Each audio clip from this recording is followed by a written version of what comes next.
You are watching Cold Fusion TV. With a little bit of a simple kind of drama, rhyme defying, blind eyes open when the rhyme's smoking from the writing. Gentle giant shining armor bomb the track, soft fact that relation, then we put it on wax like that. Welcome to another Cold Fusion video. I'm going to start this video off with a quote. Henry Ford once said, "It is well enough that the people of the nation do not understand our banking and monetary system, for if they did, I believe there would be a revolution before tomorrow morning." I quote this because it encapsulates the fact that the contents of this video may be unsettling compared to the videos that I normally make. I still feel compelled to make this video because I've been exploring the financial world for the last 4 years, and it's definitely given me a more complete view of the world. I want to share some of what I've come across with you guys. I'm also going to do a video about cryptocurrencies like Bitcoin in the future, and to understand why Bitcoin and other cryptocurrencies may continue to rise, it's critical that you understand the contents of this video. I hope that you find this topic interesting and that it inspires you to do your own research afterwards. Now, with that said, let's begin.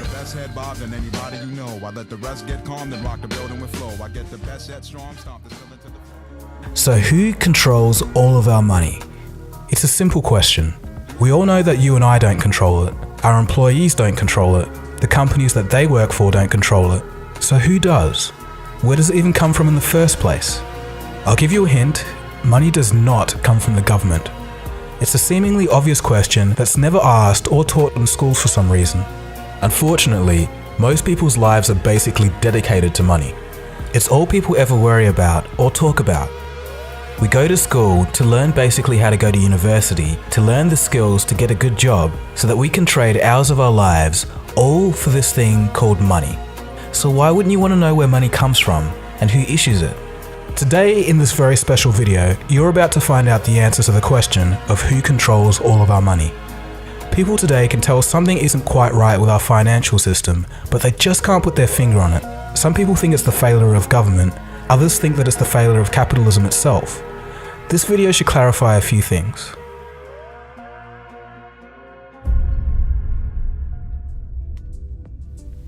The year is 1694. And England had just suffered through 50 years of war. Exhausted, the English government needed loans to fund their political means. Brainchild of Scottish banker William Paterson, it was decided that a privately owned bank that could issue the money to the government out of thin air was to be the solution. This was the very first modern central banking system in the world.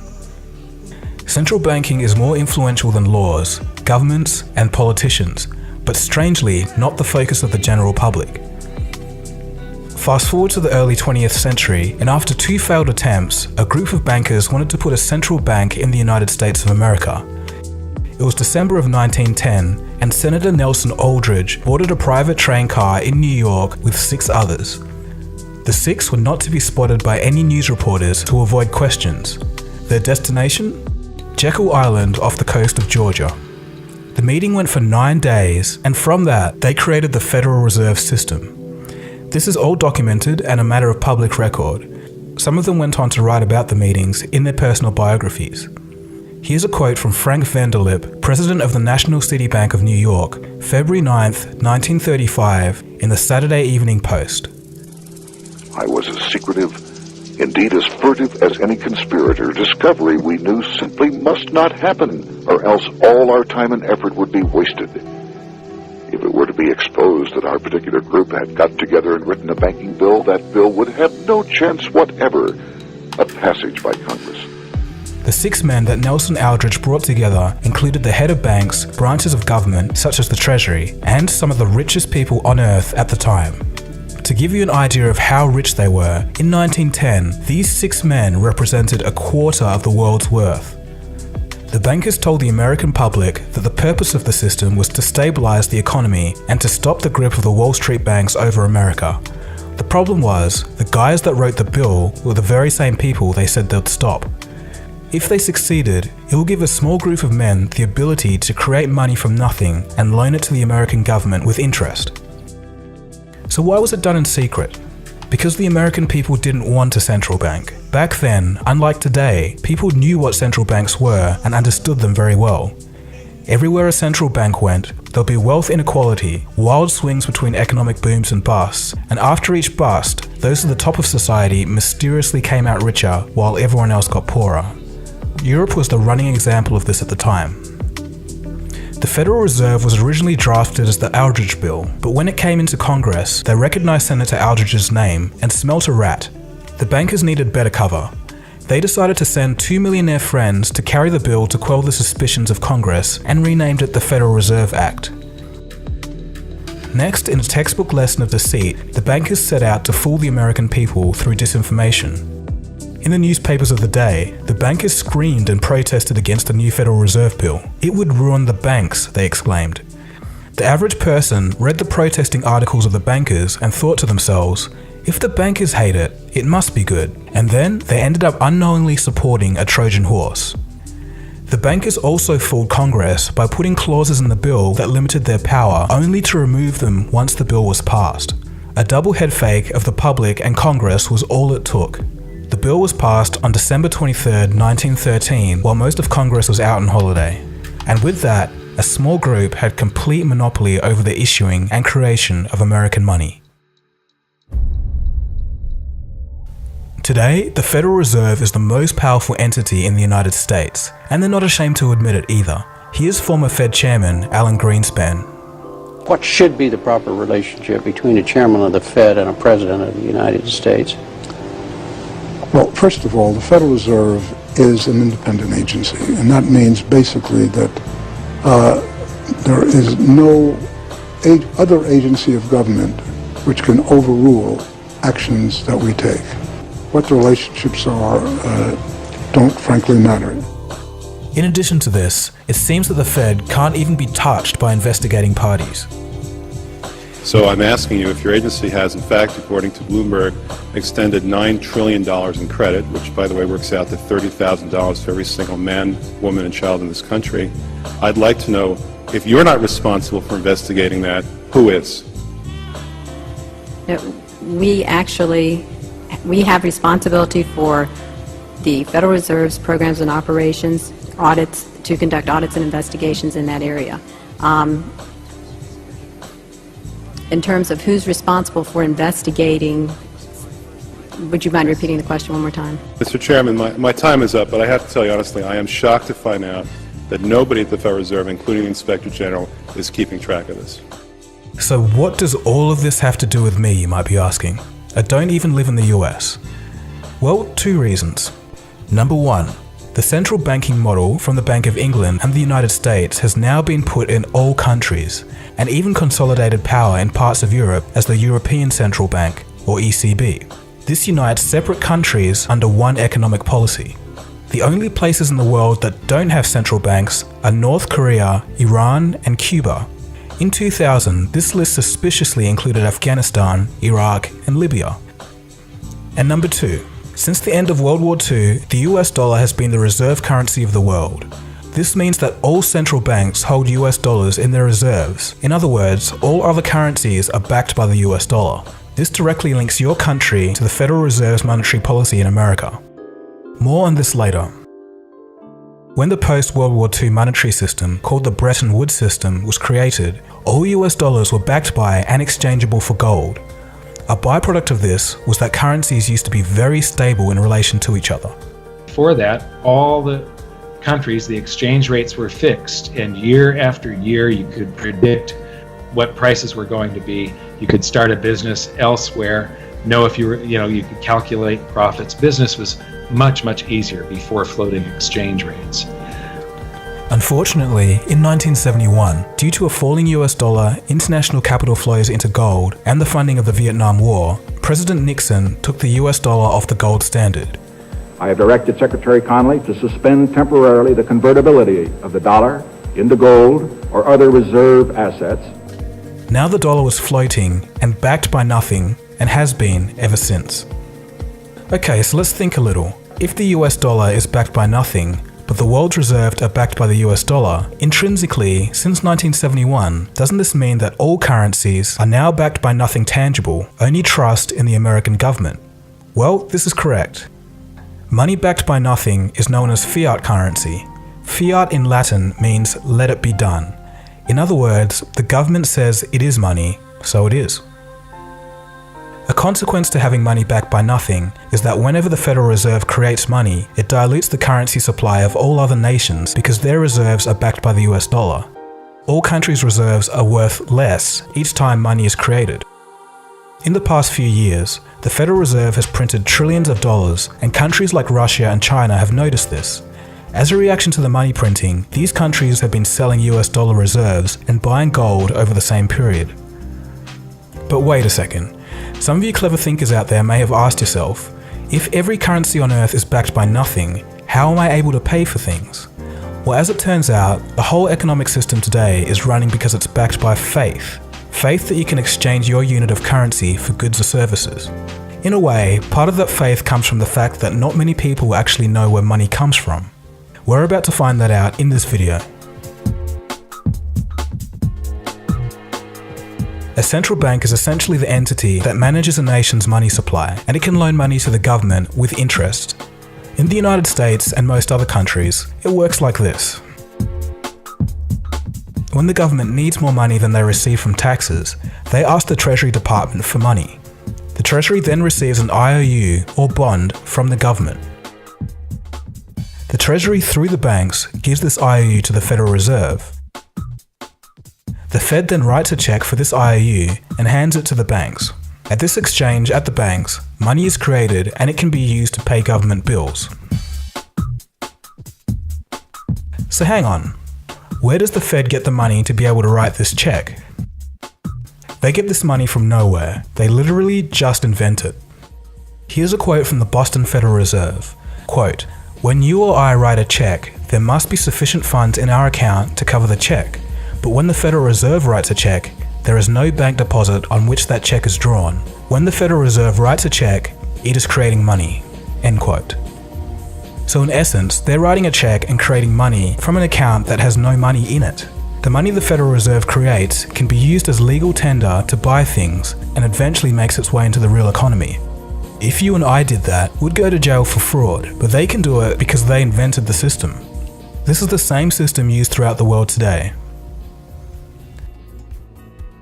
Another part of this money creation happens at the commercial bank side. Every time you take out a loan to buy a house, car or TV, banks create money out of nowhere to give you this loan and you still have to pay interest on it. And don't just believe me when I say that. Hear it for yourself from the horse's mouth, the people running the system. Graham Towers, former governor of the Central Bank of Canada, states, quote, "Each and every time a bank makes a loan, new credit is created, new deposits, brand new money." End quote. Paul Tucker, Deputy Governor of the Bank of England, quote, "Banks extend credit by simply increasing the borrowing customer's current account." End quote. So what they're basically saying is that each time the bank makes a loan, the bank doesn't use other people's deposited money and give it to you. It creates new money. In modern times, this means typing digits into a computer. 97% of all money is digitally created like this. Only 3% is the physical cash and coins that we carry. Another crazy thing that commercial banks can do is lend out 10 times more money than they actually have in reserves. This is called fractional reserve lending. So who wrote this ridiculous system into law? For the United States, it was part of the Federal Reserve System drafted in 1913. And again, this is the same system used throughout the world. So what's the issue? Why should I even care? Well, there's consequences. When more loans are given out, more money is created and the rest of the money in circulation is worth less and less as the years go on. This is known as inflation. In a way, inflation is basically a tax that we all pay for the fraud of money printing. Easy money now in exchange for tax on our future generations. It's also why in 1950, a house used to cost $7,000 and a car, $2,000.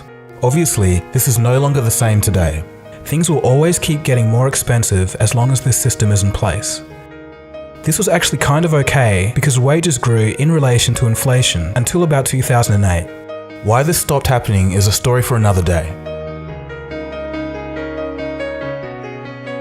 So things are already pretty crazy, but they get even crazier. The more you look into it, the stranger things become. So remember how we're talking about how central banks and commercial banks can create money out of nothing? This procedure actually does create something. It creates debt. Let me explain. When you take out a loan, it's written down as an asset in the bank as a negative form, kind of like a negative value of money, or otherwise known as debt. Under this system, debt is actually money. And again, don't just listen to me. Mariner Eccles, former governor of the Federal Reserve, states, quote, "If there were no debts in our money system, there wouldn't be any money." So in essence, instead of gold being the backbone of our economy, it's now debt. The system we're under now is sometimes referred to as the debt-based monetary system. It requires that debt always grows. Countries and people must become deeper in debt so that there's more money in the system, because remember, debt is money. If people and governments stop borrowing money and pay back loans, the debt doesn't grow, the money supply shrinks, and the system falters. It truly is bizarre, but we all live in this system each and every day. The Federal Reserve and other central banks control money by adjusting its supply and how much it costs to borrow money, otherwise known as the interest rate. With these tools, and as a consequence of human group psychology, central banks can create booms and busts in the economy at will and also distort and derail an economy by messing with it. Let's take a quick case study. In the year 2000, Federal Reserve Chairman Alan Greenspan cut interest rates to 1%. He did this to try and fight off a recession from the dot-com bubble and encourage people to borrow money. When interest rates are low, if you're borrowing money, you save a whole lot on repaying mortgages. Since a 1% interest rate hadn't been seen at the time since the 1950s, it was a pretty good deal. Greenspan's idea was that he could create a wealth effect. People would start to buy houses, the prices would go up, and then people would feel wealthier and spend more money in the economy and stimulate it. Greenspan sure succeeded in getting people to borrow money to buy houses, but they borrowed too much, and the result was the 2008 housing bubble. This is a prime example of what can go wrong when central banks mess with an economy. Yes, corrupt bankers have a lot to answer for in their role in the 2008 crisis, but the Fed has a far bigger long-term impact. Even crazier things are happening in Japan. Their central bank is buying so many stocks that they were the #1 buyer of Japanese stocks in 2016. So they have part ownership of companies with money that they created from nothing. So in essence, it is the central banks that control our economy and the central and commercial banking system together that control all of our money. The difference is, central banks can create money at will, while commercial banks need loans to create money.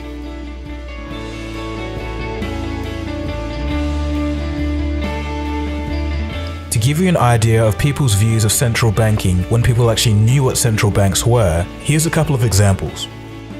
In 1881, then President of the United States, James Garfield, states, quote, "Whoever controls the volume of money in any country is absolute master of all industry and commerce, and when you realize that the entire system is very easily controlled one way or another by a few powerful men at the top, you will not have to be told how periods of inflation and depression originate."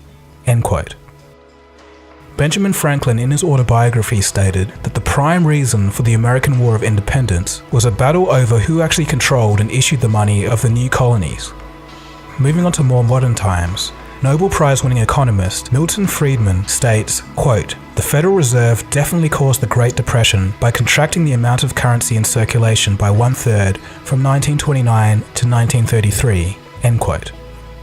So with all of this being said, some would argue that central banks are not inherently a bad thing. They just need to be part of the government and not privately owned. The government should be able to issue its own money for the benefit of the people and shouldn't have to pay a massive interest on its own debt. This was tried at least once in the United States by President Lincoln, who stated this: "The government should create, issue, and circulate all the currency and credit needed to satisfy the spending power of the government and the buying power of consumers. By the adoption of these principles, the taxpayers will be saved immense sums of interest. Money will cease to be master and become the servant of humanity." Abraham Lincoln then issued his own government money. It was called the greenback. No further comments on that story. So I think we'll end the video there. There's so much more that I could cover about what central banking decisions led to what revolutions around the world. Pretty much when you look at it, all revolutions and all wars, when you dig through everything, it all boils down to money. I could also have talked about the new global movement of those who are rejecting the debt-based economic system. people are starting to move their currency into gold, silver and cryptocurrencies, like Bitcoin. So there is a light at the end of the tunnel, but that's a whole nother story for another day. Anyways, if you've watched the whole way through this video, congratulations. You're one of the few who have found out the hidden truths about who controls all of our money. I think I've only met about 4 people in real life that have been aware of the debt-based economic system. It's strangely unknown, but is as true as anything. I even showed you all of the quotes of the bankers and the former heads of the Federal Reserve telling you from their own mouths how the system actually works. If this is your first time of hearing all of this, I encourage you, as I said before, to do your own research, and then you'll start to see the bigger picture, and the world today will make a whole lot more sense. If you want some good starting resources, I recommend Mike Maloney's Hidden Secrets of Money series. It's here on YouTube, and I'll leave a link below. Mike is a very knowledgeable guy, and I've had some great long conversations with him about the economy. If you are into reading and you want to know more about the history of the Federal Reserve, I recommend the book by G. Edward Griffin, The Creature from Jekyll Island. So anyway, I think I'll stop talking now. Thanks for watching this video. This has been Dagogo. You've been watching Cold Fusion. Feel free to subscribe to this channel if you're new. This isn't the stuff I normally make, but I think you'll like the other stuff anyway. I really hope you learned something from this video, and I'll see you again soon for the next video.